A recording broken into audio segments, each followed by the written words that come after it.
Olúwa ò ṣeun, Olúwa ò ṣeun, Olúwa ò ṣeun. Mo kí ẹ̀yin tèmi lọ́pọ̀lọpọ̀.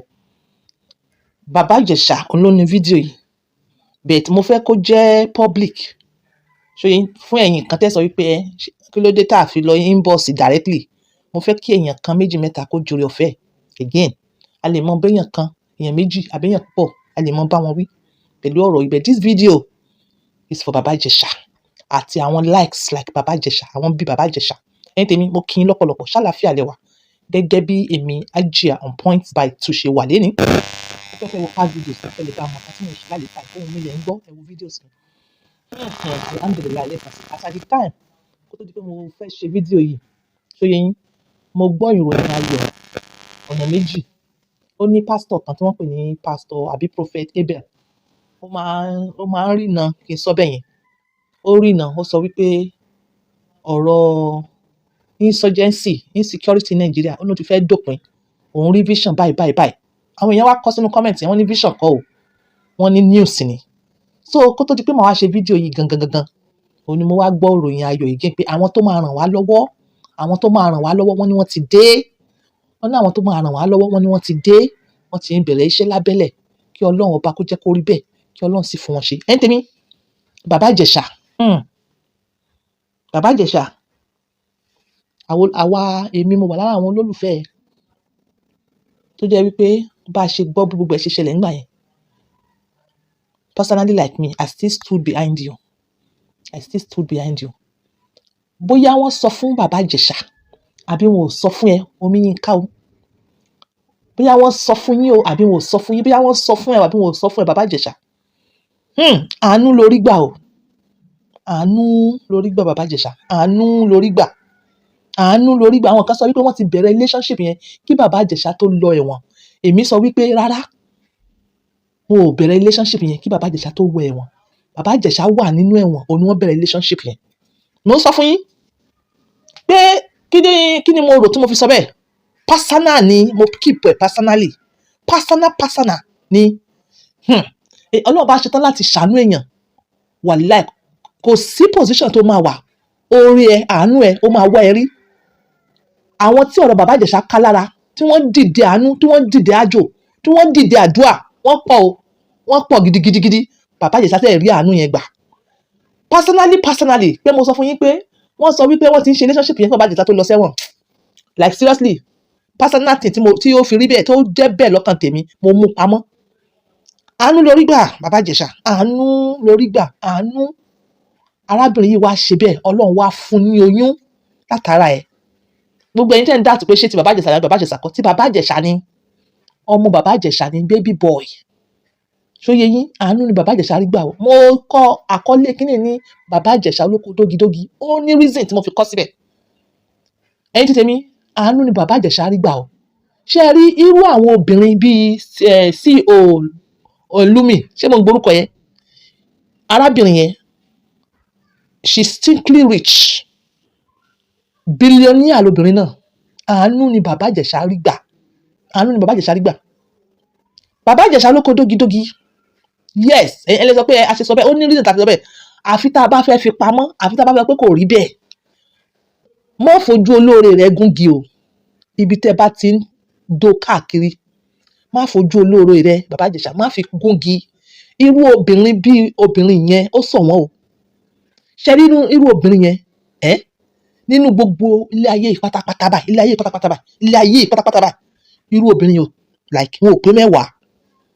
Irú obìnrin yẹn ò pé mẹ́wàá. So yé yín. Bàbá Ìjẹ̀ṣà, obìnrin lè make èèyàn. Obìnrin lè da èèyàn nù. Obìnrin yìí, ó wà lára wọn. Nígbà tí Bàbá Ìjẹ̀ṣà ṣubú, ọ̀pọ̀lọpọ̀ ló máa ṣubú. Àmọ́ tó bá rí èèyàn gbé ẹ dìde, tiẹ̀ ta tiẹ̀ bó. Bàbá Ìjẹ̀ṣà ṣubú.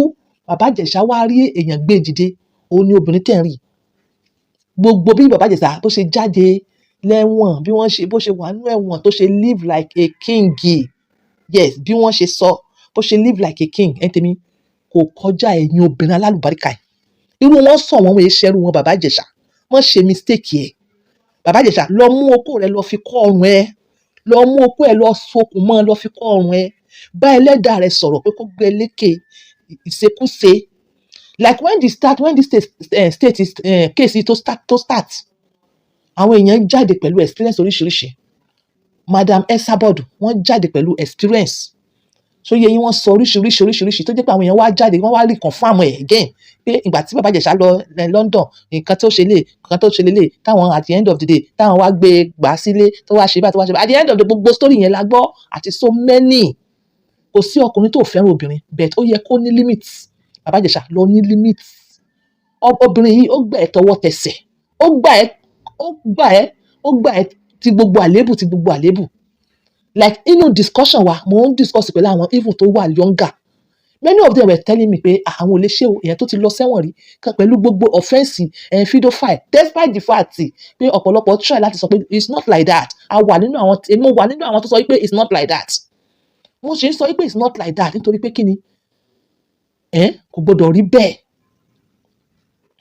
Mo bẹ̀rẹ̀ lọ́dọ̀ àwọn younger version yẹn mo ní irú nǹkan tó ṣẹlẹ̀ yìí tó bá jẹ́ pé wọ́n ni ṣó lè fẹ́. Like about 4 of them tí mo bá sọ̀rọ̀ 3 of them sọ pé rárá. 1 of them ló ronú bí èmi, ó ní tó bá ti promise pé òun ó change and it's true. Èmi gan lè ṣe bí CEO Lumini, ó lè ṣe bẹ́ẹ̀. Tí ọkùnrin yẹn bá fún mi ní promising tó fi gbogbo ẹ̀ búra pé láyé òun ò ti ṣèṣekúṣe mọ́, tó dé promise mi pé òun máa more, bẹ́ẹ̀ báwo la ṣe máa mọ̀ èèyàn tó more? Irú àwa bẹ́ẹ̀ just like CEO Lumini, a mọ̀ ṣe pé yes ó wù mí dé, like we do it with joy without even waiting for anything in return. Tèmi I used to be like that. Irú obìnrin tó jẹ́ nìyẹn. Bẹ́ẹ̀ irú wọn wọ́n èé ṣẹ̀wọ̀n o. Bàbá Ìjẹ̀ṣà gbogbo nǹkan àjò ọṣẹ àbí ìwà tó bá wù tí obìnrin yìí tó fi di pé ó get obìnrin yìí bẹ́ẹ̀, Ọlọ́run ṣàánú rẹ̀ Bàbá Ìjẹ̀ṣà ò ní tàsí àgẹ̀rẹ̀ o. Gbogbo nǹkan tí Ọlọ́run wò mẹ́ lára tí obìnrin yìí fi wá di pé ó wá support ẹ to this level and still supporting you, nǹkan tí Ọlọ́run wò mẹ́ lára tó fi rí bẹ́ẹ̀ kò ní dìbàjẹ́ o. Ṣóyé yín ní bàjẹ́ o. Ọmọ aráyò ní jẹ́ kẹ́ bàrin yẹn jẹ́ o. Ọmọ aráyò dẹ̀ ní bàrin yẹn jẹ́ fún ẹ o. Bàbá Ìjẹ̀ṣà ẹ mú oko yín ẹ sún mọ́rùn. Ẹ máa wá ojúrere arábìnrin yìí. Mi ò ní kẹ́ di ọ̀dẹ̀. Do you understand? Ọlọ́run ti kọ́ bẹ́ẹ̀ pé àwọn ọkùnrin míì àtàwọn obìnrin ni wọ́n ti dìde. Wàláì, God gave you a second chance, plenty chances látàrí obìnrin yìí. Ẹ jọ̀ọ́ ẹ má bàjẹ́. Ọlọ́run ní jẹ́ lè bàjẹ́, Ọlọ́run ní jẹ́ lè bàjẹ́, Ọlọ́run ní jẹ́ kẹ́ lè fìwà bàjẹ́.